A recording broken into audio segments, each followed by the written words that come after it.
First இந்த படத்தோட லுக்காகவே எனக்கு ரொம்ப ஃப்ரெஷ்ஷாக இருந்தது. அது மாதிரி தான் மொத்தமாக இந்த படமாகவே சரி. நான் பார்த்து ரசித்து ரசிகனாக இருந்த அத்தனை பேர் கூடயும் சேர்ந்து ஒர்க் பண்ணியிருக்கேன். பார்த்திபன் சார், மன்சூர் அலிகான் சார், அப்புறம் அலம்பெருமாள் சார் கூட ஒர்க் பண்ண ராதிகா மேடம் ஆகட்டும், எல்லார் கூடயும் நயன்தாரா வரைக்கும் எல்லார் கூடயும் சரி. ஸோ மொத்தமாகவே இப்படி ஒரு படத்தில் எனக்கு நடிக்க வாய்ப்பு கொடுத்த விக்கிக்கு நன்றி.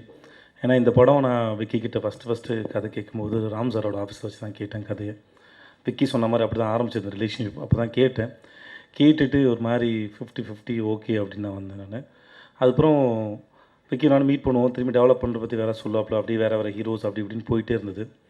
ஆனால் கடைசியாக வந்து மீட் பண்ணும்போது விக்கி அதை லாஸ்ட் வெர்ஷன் சொல்லும்போது அவ்வளோ சூப்பராக இருந்தது. அதுக்கப்புறம் இன்னும் ஒரு 100 மடங்கு வளர்ந்து தான் இன்றைக்கி படமாக நிற்கிது. அப்போது நான் கமிட் ஆகும்போது பெரிய ஆர்டிஸ்ட் யாருமே இல்லை, நயன்தாரா மட்டும் தான் கமிட் ஆகிருந்தாங்க. அப்போ தான் சொன்னேன் முன்னாடி அவங்க கமிட் ஆகிருக்காங்க அப்படின்னு சொல்லிட்டு.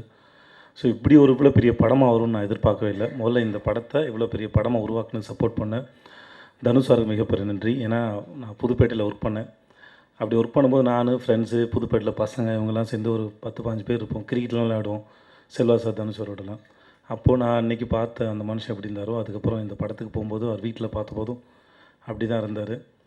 ஷூட் ஆரம்பித்த போது ஒரு ஃபோன் பண்ணார், உங்கள் சேது எதனாலும் எனக்கு நேரடியாக கால் பண்ணுங்கள், உங்களுக்கு எந்த பிரச்சனையும் சரி, எதுவும் கம்ஃபர்டபுள் இல்லைனாலும் சரி சொல்லுங்கள் அப்படின்னாரு. நான் அதுக்கப்புறம் ஷூட் முடிச்சுட்டு அவருக்கு ஒரு கால் பண்ணேன். லாஸ்ட் டே ஷூட் முடிஞ்சிச்சு சார், தேங்க்யூ ஸோ மச் அப்படின்னு சொன்னேன்.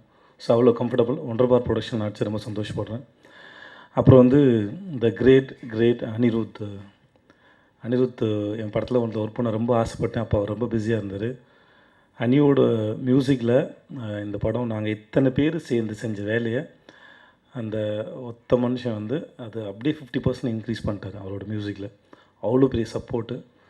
அவருடைய பாடல்கள் வந்து ஒரு 2-3 கோடி ரூபாய்க்கு உண்டான ப்ரொமோஷனை அந்த பாடல்கள் மட்டுமே பண்ணிடுச்சு படத்துக்கு. அவ்வளோ பெரிய ரீச்னால் அது அவருடைய பாடல்கள் மட்டும்தான். ஸோ தேங்க்ஸ் அனி, தேங்க்ஸ் ஸோ மச். அப்புறம் பாலாஜி பற்றி நான் ரேடியோலாம் கேட்டிருக்கேன். அவரோட இன்டர்வியூக்கு போகும்போது இந்த செம்மையாக காண்டேற்றுவான், எப்படினாலும் நானும் உஷாராக போனோம் அப்படின்னு நினச்சி தான் போனேன். ஆனால் தெரில, பாலாஜிக்கு எனக்கு ரொம்ப பிடிச்சிருந்தது. அதனால் எனக்கும் பாலாஜி ரொம்ப பிடிச்சிச்சு. 2 பேரும் அதுக்கப்புறம் படங்களை பற்றி பேசியிருக்கோம். இன்டர்வியூ முடிஞ்சதுக்கப்புறம் மேலே மொட்டை மாடலில் 2 பேரும் ரொம்ப நேரம் பேசியிருக்கோம். அந்த படங்களை பற்றி பேசியிருக்கோம் ஜென்ரலாகவே. இந்த படம் ஒர்க் பண்ணும்போது 2 பேரும் ஏன்னா விக்கி எப்பவுமே ஸ்ட்ராங்காக நம்புவோம், பாலாஜியோட ஸ்பான்டினியஸ் வந்து ரொம்ப நல்லாயிருக்கும்.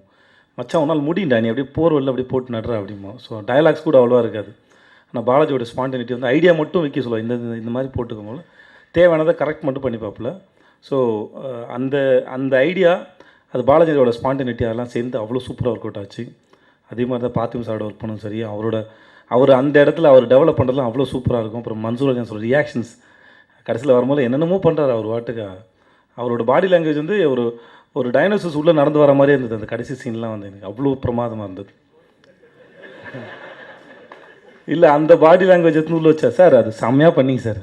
அந்த தலையெல்லாம் உள்ளே விட்டு வந்தது செம்மையாக இருந்தது. நீங்கள் பாருங்கள். அண்ட் இந்த படமாக பாலாஜி அவர் சத்துக்கு சொல்லிட்டு போனார், 120 rupees கொடுத்து பார்த்தா. பட் இந்த படமாக இந்த ஸ்கிரிப்டாக நான் பார்த்த வரைக்கும் இது வியந்தது என்ன அப்படின்னா, இப்போ ஒரு காமெடி சீன் இருக்குது அப்படின்னா சத்தியமாக செம்மையாக சிரிப்பு வரும். அதுக்கு அடுத்த செகண்டே எந்த கேப்பும் விடாமல் ஒரு பெரிய எமோஷன் இருக்கும். அந்த எமோஷன் உங்களை டச் பண்ணும். அந்த எமோஷன் வந்து மீள்றதுக்கு முன்னாடி இன்னொரு காமெடி வரும். இது எப்படி விக்கி ஹேண்டில் பண்ணால் தெரியல எனக்கு. ஏன்னா படம் நடிக்கும்போது எனக்கு இந்த ஸ்கிரிப்டோட மேஜிக் என்னன்னு எனக்கு தெரியல. ஆனால் அத்தனை கேரக்டர்ஸையும் இவ்வளோ ஒரு கேரக்டர்ஸும் ஒரு பேக் ஸ்டோரி இருக்குது. அது எல்லாத்தையும் ஒன்றா கொண்டு வந்து ஒரு ஸ்கிரிப்டில் உட்கார வச்சு அதை ரசிக்க வைக்க முடியுங்கிறது விக்கியோட மிகப்பெரிய மேஜிக். இந்த படத்துக்கு அப்புறம் விக்கி வந்து மிகப்பெரிய இடத்துக்கு போவார் நான் நம்புகிறேன். ஏன்னா ஹீ இஸ் வெரி டேலண்டட். அவர் மியூசிக் சென்ஸாக இருக்கட்டும், இல்லை அவர் டயலாக் எழுதுறதாக இருக்கட்டும், இல்லை ஸ்கிரிப்ட் யோசிக்கிற விதமாக இருக்கட்டும்.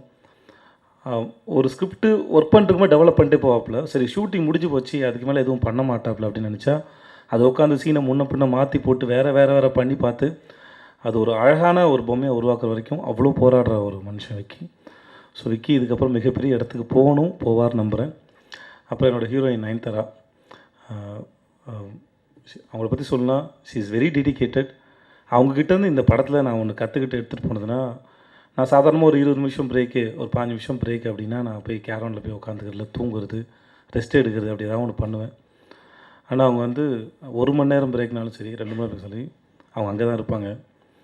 லஞ்ச் பிரேக் விட்டா இல்லை பேக்கப் சொன்னால் தான் அங்கேருந்து போங்களே ஒழிய மற்றபடி எதுக்காகவும் போய் கேரவனில் உட்காரவே மாட்டாங்க.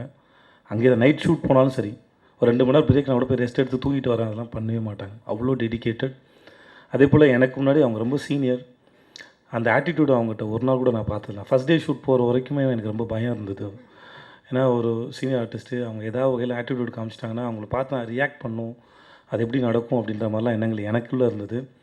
அது அவங்க வந்த ஒரு 10வது செகண்டில் அடிச்சு உடச்சி காலி பண்ணிட்டாங்க. அவ்வளோ கூல், அவ்வளோ கேஷுவல், எல்லோரையும் அவ்வளோ சமமாக ட்ரீட் பண்ணாங்க. It's great experience. ஓவராலாக 400 அடிதான் வந்து நான் ரொம்ப எதிர்பார்க்குற படம். ஆடியன்ஸ் எவ்வளோ எதிர்பார்க்குறாங்களோ அதை விட 100 மடங்கு நான் ரொம்ப எதிர்பார்த்துட்ருக்க படம். Thank you so much, thank you so much, thanks for coming and thanks.